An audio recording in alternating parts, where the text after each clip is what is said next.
Have you ever heard of the term sacred activism? It was coined by British author and religious scholar Andrew Harvey. And the definition of sacred activism is the coming together of spirituality and activism. So it's activism that comes from the heart, activism that is compassionate and kind and positive. I mean, it can be fierce, but it's not about being against something. It's about being for something. It's embodied by this quote from Mother Teresa, who, when asked why she wouldn't attend an anti-war rally, said, "When you have a pro-peace rally, I will be there." So sacred activism is a way to channel our desire to make a difference in the world in a way that is kind and creates solutions and doesn't add to the problem.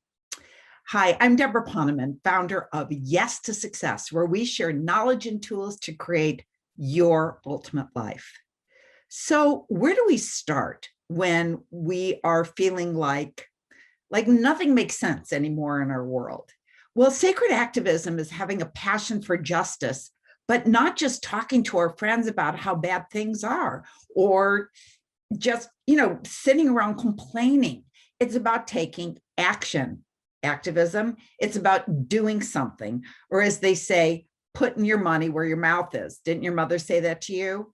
So when we do that, we experience a rebirth in our own souls. And when we feel like we're really making a difference in the world, when we put our heads down on our pillow for our final breath, we have peace knowing that we lived a life worth living.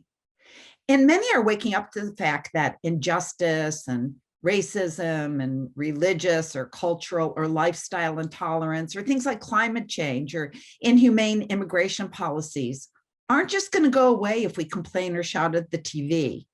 And the exciting part is that so many are waking up, and there's strength in numbers, and we're all in this boat together. And if the boat goes down, we're all going down. But if we do our part to lift it up, we'll all be lifted up. I love the words. I know you've heard this many times from cultural anthropologist Margaret Mead. Never doubt that a small group of thoughtful, committed citizens can change the world.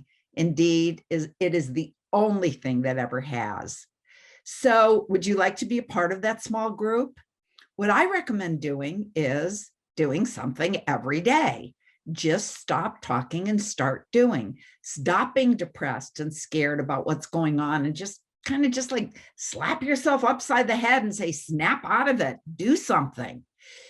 You've already heard my story about how my son woke me up out of my self-imposed pity party after the 2019 US presidential election, when I, like many, was feeling like it was like the end of the world as we know it.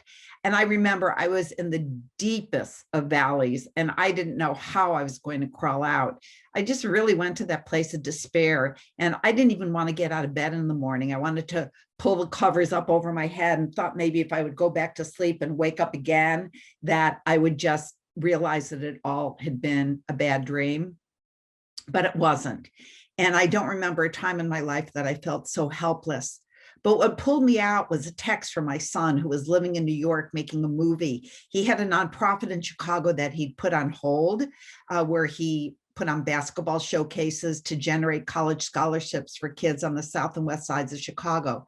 Anyway, the text went, me, hi, Daniel, I can't breathe. I feel like I'm in a living nightmare and I can't wake myself up. Daniel, I understand, Mom. I also feel kicked in the gut. Me, what are we going to do about this?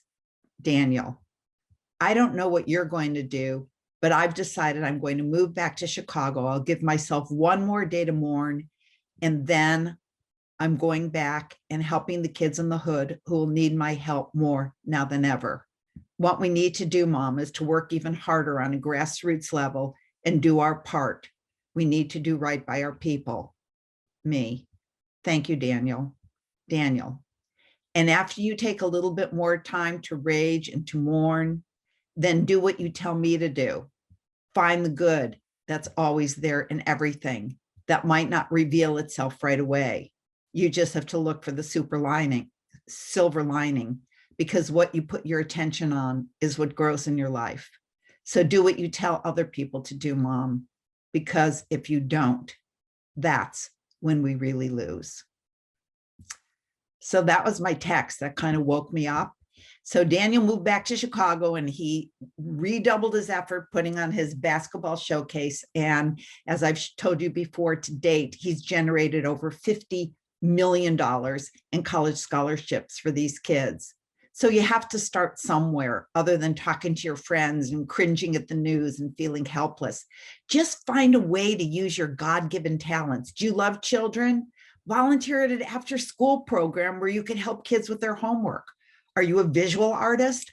Find a way to help kids who are survivors of abuse express their emotions through art. Do you feel the agony when you hear about a young Black man being incarcerated for years for being falsely accused of stealing a backpack? Become a big brother or sister or form a relationship with one of these kids and be their advocate when there's no one else to advocate for them, so that the Caliph Broder's tragedies will never have to happen again. If he had had someone to advocate for him, he'd be alive today. Or volunteer to take kids, I don't know, to an amusement park or a zoo or to a planetarium, or teach them to meditate or how to express themselves through improv. Whatever is your passion, use it for good. That's sacred activism. You can also engage in sacred activism by just stopping excessive consumption, make a smaller footprint, ride a bike. For 1 year in 2015, I really did this. Every time I had the impulse to purchase something that I really didn't need, like another, cute sleeveless shirt or a pair of cute socks, I stopped.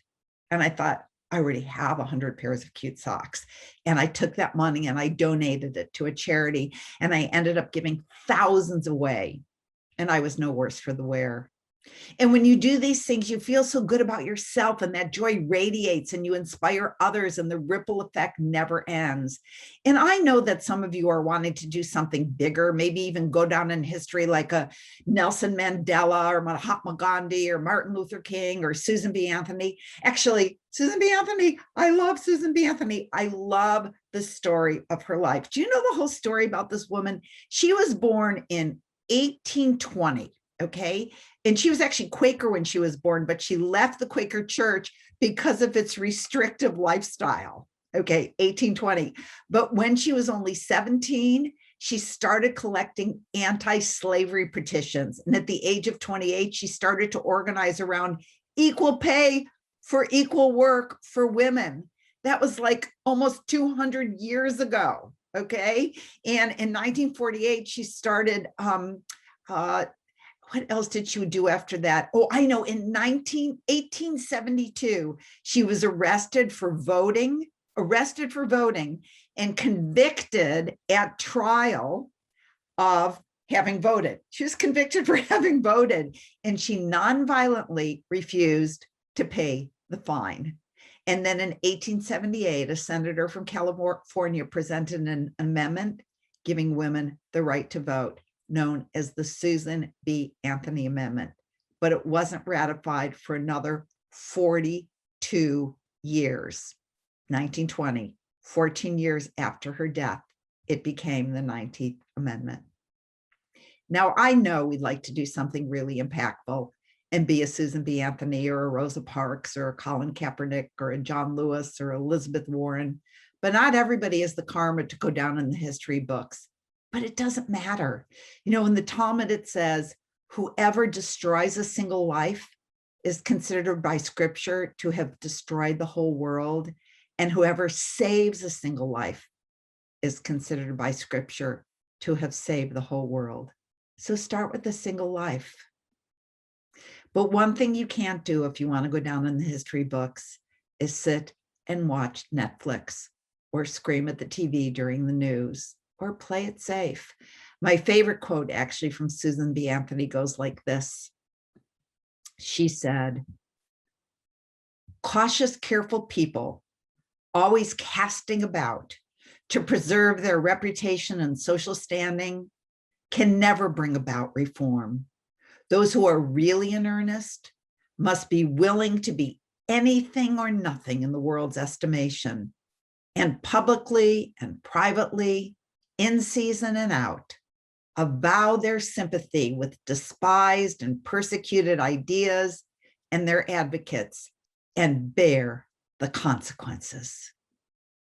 So, sacred activism, activism that comes from the heart, activism that's compassionate and kind and positive, activism that's not about being against something, but being for something. That's what we're all about. But remember, it's activism, not passivism. So what are you going to do today?